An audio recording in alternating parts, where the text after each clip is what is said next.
So the key concept here is profit versus loss, and your income statement shows whether you're making money or losing money. The formula is pretty simple. Your profit or loss equals your revenues minus all of your expenses. So let me break it down with another real life example. Say you run a food truck. In January, here's what happens. You made revenue, you had money coming in of $10,000. Some of your expenses, money going out, include $4,000 on food and supplies, $2,000 on gas and truck maintenance, $1,500 on permits and insurance, and $1,000 on marketing, things like flyers and social media ads. Your total expenses equal $4,000 plus $2,000 plus $1,500 plus $1,000, so your total expenses are $8,500.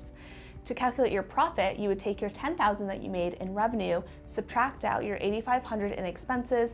$10,000 minus $8,500 gives you $1,500 in profit. That means in January you made $1,500. That's profit. That's money that you can pay yourself, reinvest in your business, or even save for a rainy day. Now, let's say in February things were a little bit slower. Your revenue was $6,000 in sales, and your expenses stayed the same at $8,000, same as January.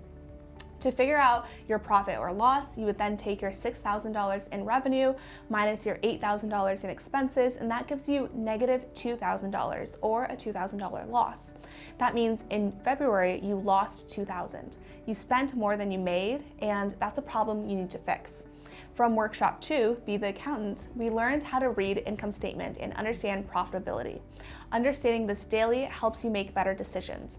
Makes you ask questions like, are you pricing your food high enough? Are your expenses too high? Should you cut back on marketing?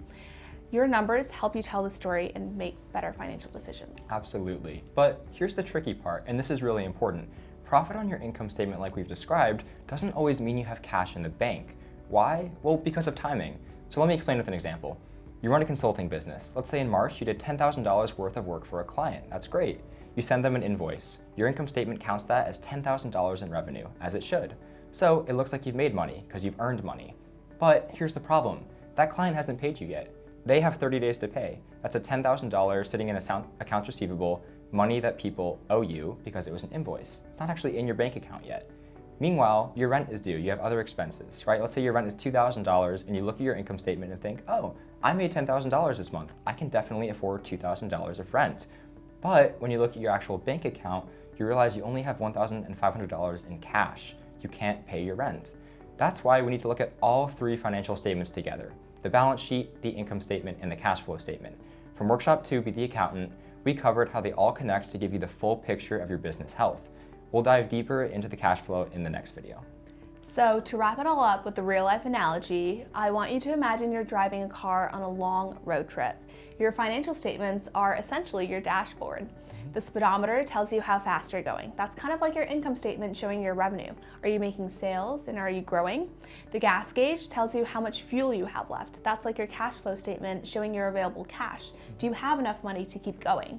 And the odometer tells you how far you've traveled. That's kind of like your balance sheet showing your total assets, liabilities, and equity. How much have you built up over time? If you never check your dashboard on this road trip, here's what happens. You could run out of gas and get stranded, you could get a speeding ticket, and you might even miss your exit because you weren't paying attention. Daily financial habits are kind of like checking your dashboard regularly. They keep you on track, help you avoid problems, and they get you to your destination safely. Great. So now that we understand daily habits and how to keep your books accurate, let's zoom in on the most important statement for lenders, the cash flow statement. Next up in video 6.